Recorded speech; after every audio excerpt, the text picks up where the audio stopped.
Let me take you somewhere. Not a place, but a feeling.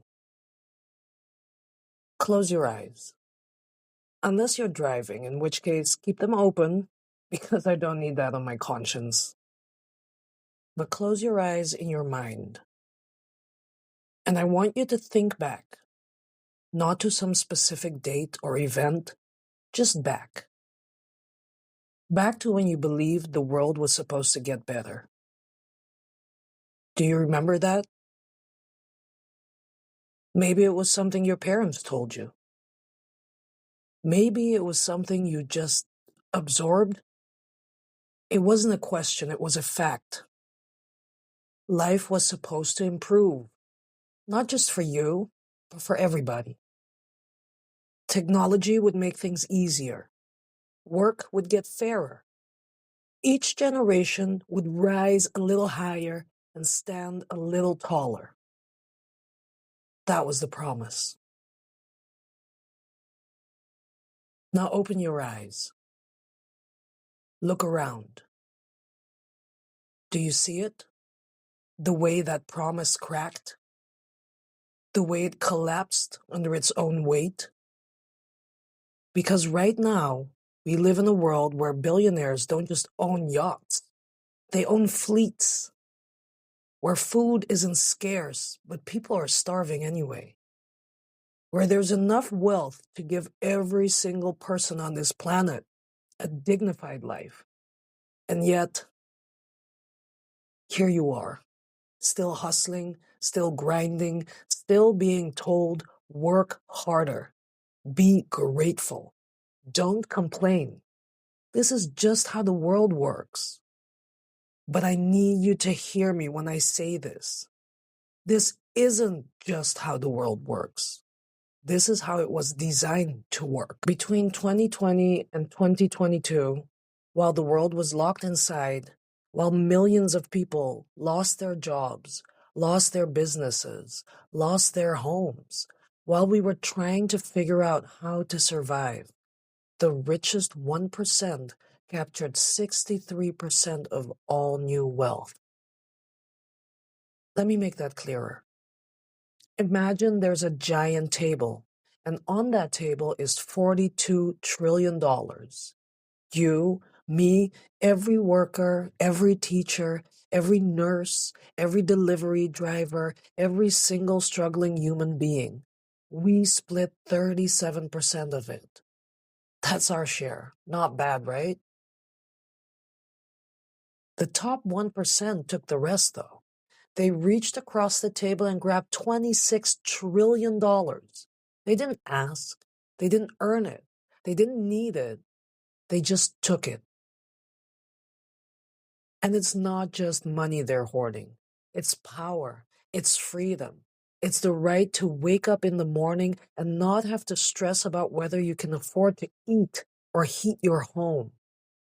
It's the ability to be more than just a worker, more than just an economic unit, more than a cog in someone else's machine. Now I need you to step back for a second. I need you to zoom out, because this is where people usually get lost. This is where they throw up their hands and say, what are we supposed to do? That's just capitalism. That's just life. And that's exactly what they want you to believe. Because if enough people stop believing in this system, if enough people start asking the right questions instead of fighting over the wrong ones, if enough people start seeing the game instead of just playing the game, the whole damn thing starts to shake. And let's be clear, this isn't new. The playbook is old. The strategy, it's been running for centuries.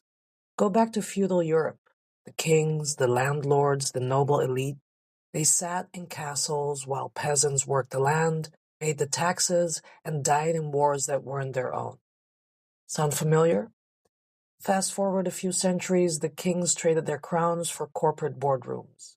The castles turned into glass skyscrapers. And instead of peasants in the fields, we have workers in factories, in warehouses, in office cubicles, in gig jobs with no stability. The system didn't change. It just got Wi-Fi. So now here's the part where you might expect me to give some motivational speech. You know, the pull yourself up by the bootstraps moment, the just work harder, just invest, just hustle nonsense they feed you on social media. But I won't insult you like that. Because you and I both know it's not that simple. You can work yourself into the ground and still get nowhere. You can be a genius and still be one paycheck away from losing everything. Because the system isn't designed to reward you for hard work. It's designed to reward those who already own the game. And the worst part, they convinced you to blame yourself. They made you think you're struggling because you didn't try hard enough. That if you just stop buying coffee, stop going out, stop being lazy, you'd be successful. But let me ask you this. Have you ever heard a billionaire say, I got rich by skipping Starbucks? Nah, me neither. So now that you see it, what do you do with that? Because this is the moment. This is the moment where you either shrug it off and keep playing the game, or you start paying attention to the cracks in the foundation. Because those cracks, they're getting bigger.